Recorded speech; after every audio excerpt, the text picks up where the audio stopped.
Good morning mga ka-reels. Samahan nyo ako, mag-ride tayo muna tayo.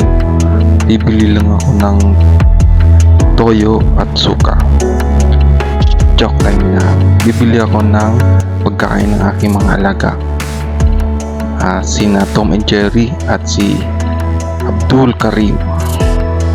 Gusto kong simulan ng araw na to ng puno ng positivity sa buhay. Yung paggising mo sa umaga, sabihin mo ng sumusunod na affirmation mo sa sarili na malakas ako, powerful ako.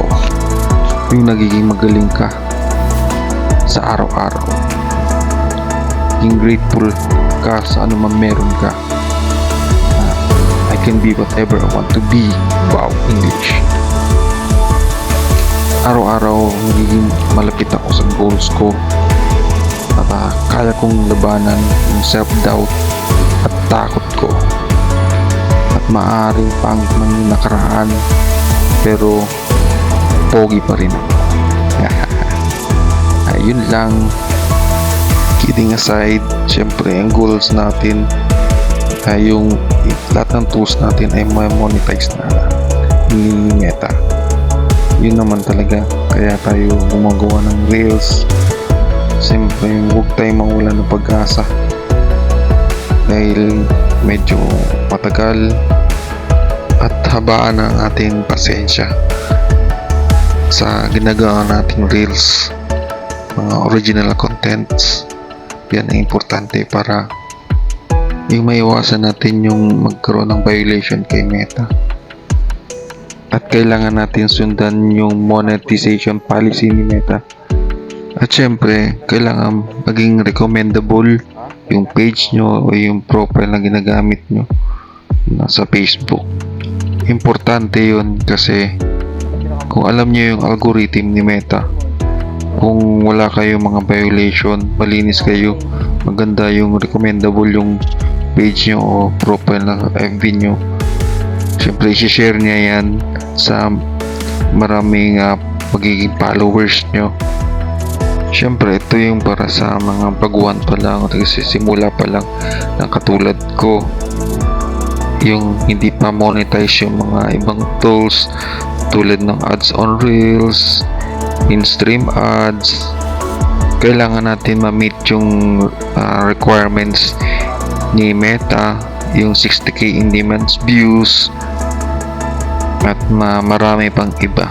At syempre yung pinaka-importante ay yung maging original content na i-upload nyo dito sa reels nyo. Kailangan talaga yung gumawa kayo ng magandang content. Yun ang pinaka-importante. Yung bang pwede maging viral videos nyo at makakuha kayo ng maraming views at ma-meet nyo na yung 60k views na in-demand views na hinihingi ni Meta. Ipagpatuloy lang natin yung paggawa ng mga videos natin, i-upload dito sa Facebook. At syempre huwag tayong mawala ng pag-asa. Tuloy-tuloy lang hanggang ma-unlock na natin ang tools para ma-monetize na tayo. At magsisimula tayong kumita dito sa Facebook. Kung bago pa lang kayo dito sa aking page, pwede nyo i-share. At kung nagustuhan nyo naman ang videos ko, pwede nyo i-like at share. Maraming salamat.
ito, isa.